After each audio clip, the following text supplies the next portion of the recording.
هو الحبيب الذي ترجى شفاعته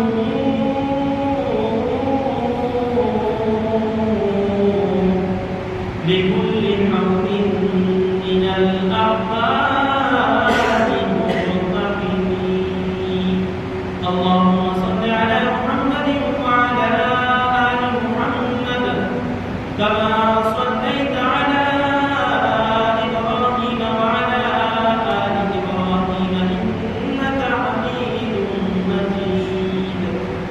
اللهم بارك على محمد وعلى آل محمد كما باركت على إبراهيم وعلى آل إبراهيم إنك حميد مجيد.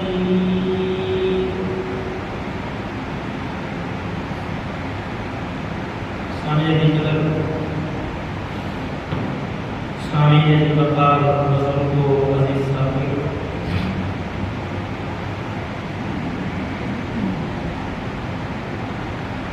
رمضان المبارک کا آخری عشرہ چل رہا ہے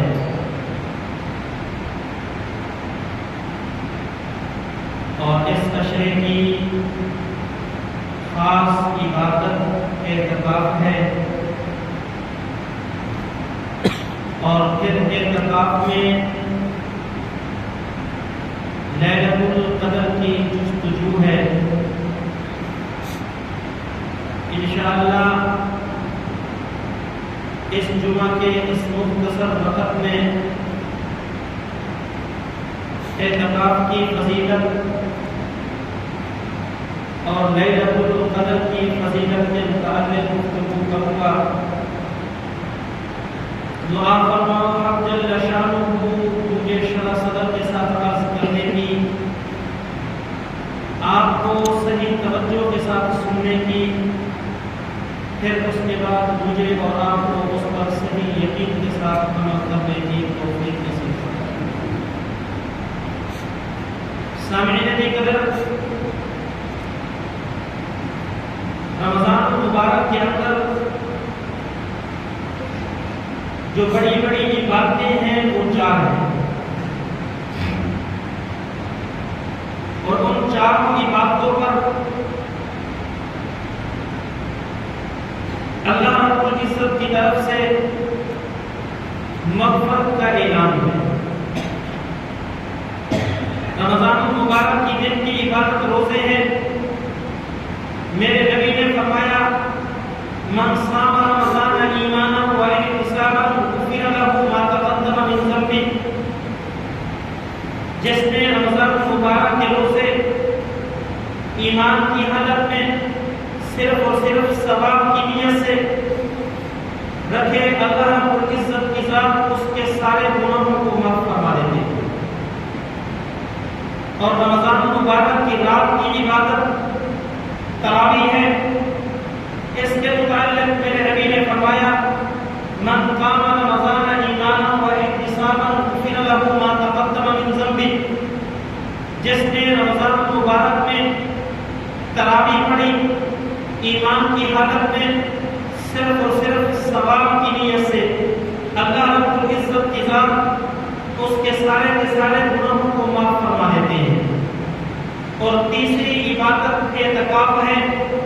اعتکاف کے متعلق میرے پیارے پیغمبر کا فرمان ہے من اعتکف اعتکاف رمضان، جس نے رمضان المبارک کے مہینے کا اعتکاف کیا ایمانا واحتسابا غفر له ما تقدم من ذنبه، ایمان کی حالت میں صرف ثواب کی نیت سے اللہ رب العزت کی ذات اس کے سارے گناہوں کو معاف فرما دیتی ہے۔ اور چوتھی عبادت رمضان المبارک کے آخری عشرہ میں لیلۃ القدر کی جستجو اور پھر اس کے اندر قیام کرنا ہے۔ میرے نبی نے اس کے متعلق ارشاد فرمایا من قام لیلۃ القدر ایمانا واحتسابا غفر له ما تقدم من ذنبه، جس شخص نے لیلۃ القدر کی رات میں ایمان کی حالت میں صرف اور صرف ثواب کی امید سے قیام کیا، اللہ رب العزت کی ذات اس کے سارے گناہوں کو معاف فرما دیتی ہے۔ میرے بھائیوں، ان چاروں کی بات باتوں سے پتہ چلتا ہے اللہ رب العزت کی ذات امت محمدیہ صلی اللہ علیہ وسلم کو بخشنا چاہتی ہے، اور رمضان مبارک کے مہینہ کے اندر بخشش کروانا ہر آدمی پر واجب اور ضروری ہے، یہ کوئی مستحب عمل نہیں ہے۔ اگر کوئی شخص رمضان مبارک کے مہینہ کے اندر بھی اپنی بخشش نہیں کروا سکتا تو پھر اس کو میرے پیغمبر کا وہ فرمان سامنے رکھنا چاہیے کہ آقا مدنی صلی اللہ علیہ وسلم اپنی مسجد نبوی کے اندر تشریف لے کر آئے، منبر کی پہلی سیڑھی پر پاؤں رکھا، فرمایا آمین، دوسری سیڑھی پر پاؤں رکھا، فرمایا آمین، جب تیسری سیڑھی پر پاؤں رکھا فرمایا آمین۔ صحابہ کرام رضوان اللہ تعالی علیہم اجمعین نے آقا مدنی صلی اللہ علیہ وسلم سے سوال کیا، اے اللہ کے رسول، آج ہم نے آپ سے خلاف معمول ایک بات سنی ہے، آپ پہلے منبر پر قدم رکھتے ہیں آمین کہتے ہیں، دوسرے منبر پر قدم رکھتے ہیں آمین کہتے ہیں، تیسرے منبر پر قدم رکھتے ہیں آمین کہتے ہیں۔ میرے پیغمبر نے فرمایا، اے میرے صحابہ، میں نے یہ آمین اس لیے کہا تھا جس وقت میں نے پہلے منبر کی پہلی سیڑھی پر پاؤں رکھا، حضرت جبرائیل امین علیہ السلام تشریف لے کر آئے، آ کر کہنے لگے، اے اللہ کے رسول، جس شخص کے سامنے آپ کا نام نامی اس میں گرامی آئے اور اس کے باوجود وہ آپ پر درود کا نذرانہ پیش نہ کرے، وہ شخص تباہ و برباد ہو جائے، نامراد ہو جائے۔ میرے پیغمبر نے فرمایا، اس کے اوپر میں نے آمین کہا۔ پھر جب میں نے دوسری سیڑھی پر قدم رکھا تو حضرت جبرائیل امین نے کہا کہ وہ شخص بدبخت ہو جائے، وہ شخص نامراد ہو جائے جو شخص بڑھاپے کے حالت میں اپنے والدین کو پائے یا والدین میں سے کسی ایک کو پائے اور ان کی خدمت کر کے جنت نہ کما لے، وہ شخص نامراد ہو جائے، بدبخت ہو جائے۔ میرے پیغمبر نے فرمایا، میں نے اس پر آمین کہا۔ پھر جب میں نے تیسری سیڑھی پر قدم رکھا تو حضرت جبرائیل امین نے آ کر کہا کہ جس شخص نے رمضان مبارک کا مہینہ پایا اور اس کے باوجود وہ اللہ رب العزت کی ذات سے اپنی بخشش نہ کروا سکا، وہ شخص نامراد ہو جائے، وہ شخص بدبخت ہو جائے۔ میرے پیغمبر نے فرمایا، میں نے اس کی آمین پر، میں نے اس کی بد دعا پر آمین کہا۔ میرے بھائیو، حضرت جبرائیل امین علیہ السلام خود نہیں آتے، اللہ رب العزت کے حکم سے آتے ہیں۔ جب حضرت جبرائیل امین علیہ السلام اللہ کے حکم سے ہے، یقیناً ان کی اس بد دعا کے اندر قبولیت کے اندر کوئی شک نہیں کر سکتا، پہلے ہی اس قبولیت کے اندر کوئی شک نہیں تھا۔ پھر اس کے اوپر میرے پیغمبر نے جب آمین کی مہر ثبت کر دی تو اس سے پکا پتہ چل گیا کہ حضرت جبرائیل امین کی جو بد دعا ہے وہ اللہ رب العزت کے ہاں قبول ہی قبول ہے۔ لہذا رمضان مبارک کا مہینہ مغفرت کا مہینہ ہے، رمضان مبارک کا مہینہ بخشش کا مہینہ ہے۔ اس مہینہ کے اندر اللہ رب العزت کی ذات اپنے بندے کو بخشنے کے لیے صرف بہانے تلاش کرتے ہیں۔ اگر کوئی شخص اس رمضان مبارک کے مہینہ کے اندر بھی اپنی بخشش نہیں کروا سکا تو پھر میرے پیغمبر علیہ السلام کی آمین کے مطابق، حضرت جبرائیل علیہ السلام کی بد دعا کے مطابق وہ شخص سب سے بڑا بدبخت اور نامراد۔ میرے بھائیوں، یہ آخری اشرا چل رہا ہے، ہم نے اکثر رمضان مبارک کا مہینہ گزار دیا، اگر کچھ کوتاہی ہو گئی اللہ رب العزت سے معافی مانگے، جتنے دن رہ گئے ہیں یکسوئی کے ساتھ رمضان مبارک کے مہینے کا احترام کریں۔ اب جو باقی دن بچے ہیں، اب ان دنوں کے اندر احترام کا صرف ایک ہی طریقہ ہے کہ جتنا وقت فارغ ملے فوراً مسجد کے اندر آ جائیں، اعتکاف کی نیت سے بیٹھ جائیں، بس اللہ رب العزت کو منانے کے اندر لگ جائیں، اللہ رب العزت سے مانگنے کے اندر لگ جائیں۔ جو شخص 10 دن کے اعتکاف کے لیے بیٹھے ہیں، میں ان کی بات نہیں کرتا، میرے بھائیوں، ان کے لیے تو مغفرت کا اعلان ہے ہی ہے، اللہ رب العزت کی ذات ان کی بخشش تو کر ہی دے گا۔ لیکن جو شخص پورے آخری عشرے کا اعتکاف نہیں کرتا بلکہ صرف اور صرف ایک دن کا اعتکاف کر لیتے ہیں، اس کے متعلق میرے پیغمبر کا یہ فرمان ہے، آقا مدنی صلی اللہ علیہ وسلم نے فرمایا، من اعتکف یوما، جس شخص نے ایک دن کا اعتکاف کیا ابتغاء وجہ اللہ تعالی، صرف اور صرف اللہ رب العزت کی رضا کے لیے، دکھلاوے کے لیے نہیں، میرے بھائیوں ریاکاری کے لیے نہیں، صرف اور صرف اللہ رب العزت کی رضا کو چاہنے کے لیے اللہ رب العزت کی ذات ایسے شخص کو کیا انعام فرماتے ہیں.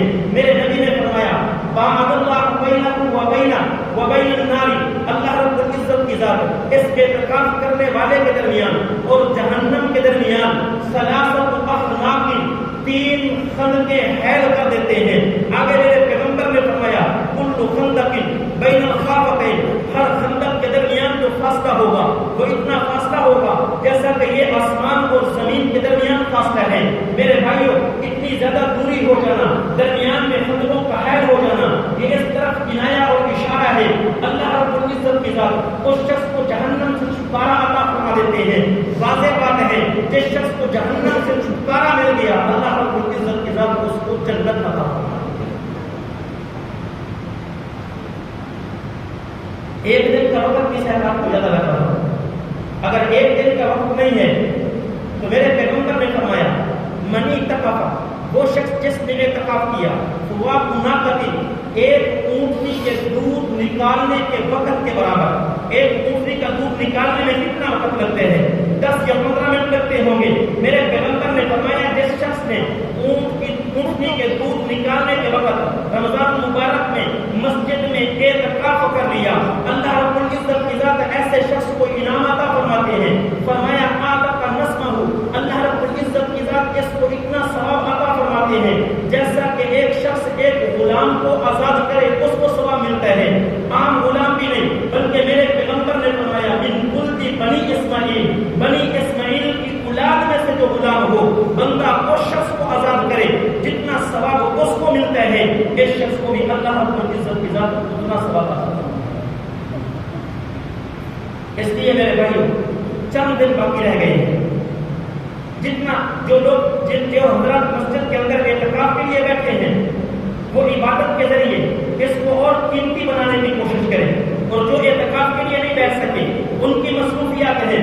میرے بھائیوں سارا دن مصروفیت نہیں ہوتی، جتنا وقت مصروفیت ہے بس اس مصروفیت کو ختم کرنے کے بعد آپ مسجد کے اندر آ جائیں.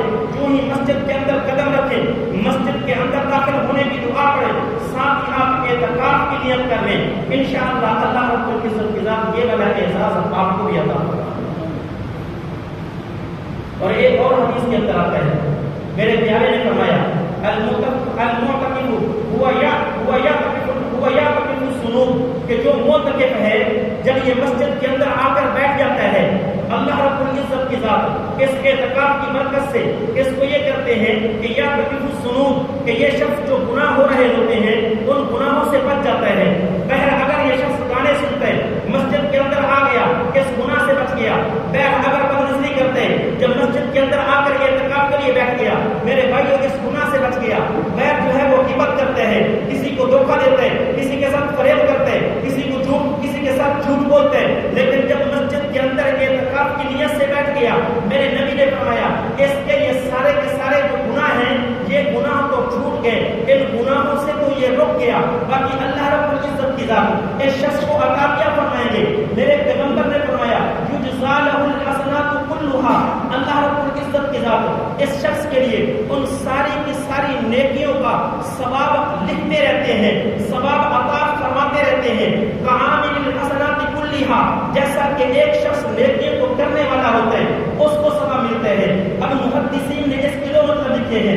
ایک مطلب یہ لکھا ہے کہ ایک شخص جب اعتکاف پر نہیں بیٹھا تھا بہر پھر رہا تھا اس وقت یہ کوئی نیک عمل کرتا تھا، مثلا اپنے والدین کی خدمت کرتا تھا، میرے بھائیوں کسی غریب کی مدد کرتا تھا، کسی بیوہ کا دیکھ بھال کرتا تھا، یتیم بچوں کی دیکھ بھال کیا کرتا تھا، یا بہر کسی کے اوپر خرچ کیا کرتا تھا، یا کوئی دعوت و تبلیغ کا کام کیا کرتا تھا. اب جب یہ مسجد کے اندر آ کر بیٹھ گیا اب بہر جا کر یہ والی نیکیاں یہ کر نہیں سکتا.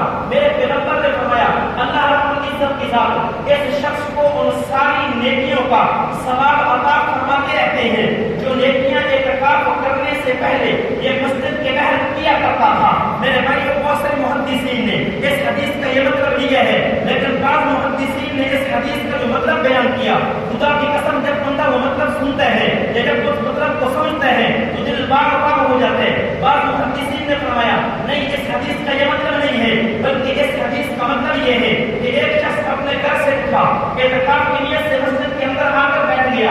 اب پہلے لوگ پھر رہے ہیں، اللہ کے نیک بندے پھر رہے ہیں، انہوں نے بہت ساری نیکیاں کرنی ہیں. کسی نے اللہ کے راستے میں اپنا مال خرچ کرنا ہے، کسی نے اللہ کے راستے میں زکات ادا کرنی ہے، کسی نے دعوت و تبلیغ کا کام کرنا ہے، کسی نے کسی کی دیکھ بھال کرنی ہے، کسی نے اپنے والدین کی خدمت کرنی ہے. میرے پیغمبر نے فرمایا ایک بندہ مسجد میں اعتکاف میں آ کر بیٹھ گیا، اس محلے کے جتنے لوگ بہر جس طرح کی جو نیکیاں بھی کر رہے ہیں وہ نیکیاں وہ کر رہے ہیں، اللہ رب العزت کی ذات جس طرح ان کو ثواب عطا فرما رہے ہیں. مسجد کے اندر جو اعتکاف میں بیٹھا ہے اللہ رب العزت کی ذات اس اعتکاف کرنے والوں کو وہ نیکیاں عطا فرما رہے ہیں. اور کس قدر بھی بھائی مسجد کے اندر اعتکاف پر بیٹھنا فضیلت والی بات ہے. اور تیسری بات یہ ہے کہ جو بندہ مسجد کے اندر اعتکاف پر بیٹھتا ہے یہ شخص مسجد کے آباد کرنے والوں میں شمار ہوتا ہے. آپ عام حالات کے اندر دیکھتے ہیں مسجد میں نماز ہوتی ہے، نماز کے بعد جب مسجد سے لوگ باہر چلے جاتے ہیں بعض وقت مسجد کو تالا لگا دیا جاتا ہے تاکہ اس کی جو اشیاء ہیں جو قیمتی چیزیں ہیں وہ محفوظ ہو جائیں. مسجد بند ہو گئی، گویا اس وقت کے اندر یہ مسجد ویران پڑی ہے، اس مسجد کے اندر کوئی بھی عبادت نہیں کر رہا. لیکن جب ایک بندہ مسجد کے اندر آ کر اعتکاف میں بیٹھ جاتا ہے اگرچہ یہ عبادت نہ بھی کر رہا ہو، یہی مسجد کے اندر صرف اعتکاف کے لیے بیٹھنا یہ مستقل عبادت ہے، اگرچہ یہ کچھ نہ بھی پڑھ رہا ہو، آرام سے سو رہا ہو، گویا پھر بھی یہ عبادت کر رہا ہے، تو یہ شخص ہر وقت مسجد کو آباد کرنے والا شمار ہو رہا ہے. اور مسجدوں کو آباد کرنا میرے بھائیوں کس قدر عظیم کام ہے. میرے پیغمبر نے فرمایا حدیث قدسی ہے کہ اللہ رب العزت کی ذات فرماتی ہے ایک محلے کے لوگوں کے اعمال ایسے ہوتے ہیں میری طرف سے فیصلہ ہو جاتا ہے کہ میں نے اس محلے والوں پر اپنا عذاب نازل کرنا ہے، میں نے ان کو نیست و نابود کر دینا ہے، میں نے ان کو تباہ و برباد کر دینا ہے، اس لیے کہ اب میری اب جو ہے اب ان ڈھیل کے مستحق نہیں رہے ہیں، ان کو صفحہ ہستی سے مٹا دیا جائے. لیکن پھر میں دیکھتا ہوں میرے کچھ بندے ہوتے ہیں جو مسجدوں کو آباد کر رہے ہوتے ہیں، مسجد کے اندر بیٹھے ہوتے ہیں، مجھ سے مانگ رہے ہوتے ہیں، اور کچھ میرے بندے ایسے ہوتے ہیں جو ایک دوسرے کے ساتھ محبت کرتے ہیں. محبت صرف اور صرف اللہ کی رضا کے لیے، محبت کسی لالچ کے لیے نہیں بلکہ صرف اور صرف اللہ کی رضا کے لیے کر رہے ہوتے ہیں. تیسری قسم کے لوگ فرمایا وہ ہوتے ہیں جو استغفار کر رہے ہوتے ہیں، مجھ سے معافی مانگ رہے ہوتے ہیں. میرے پیغمبر نے فرمایا اللہ رب العزت کی ذات فرماتی ہے پھر میں اس محلے سے اس عذاب کا جو فیصلہ ہو چکا ہوتا ہے میں اس عذاب کو واپس ہٹا دوں.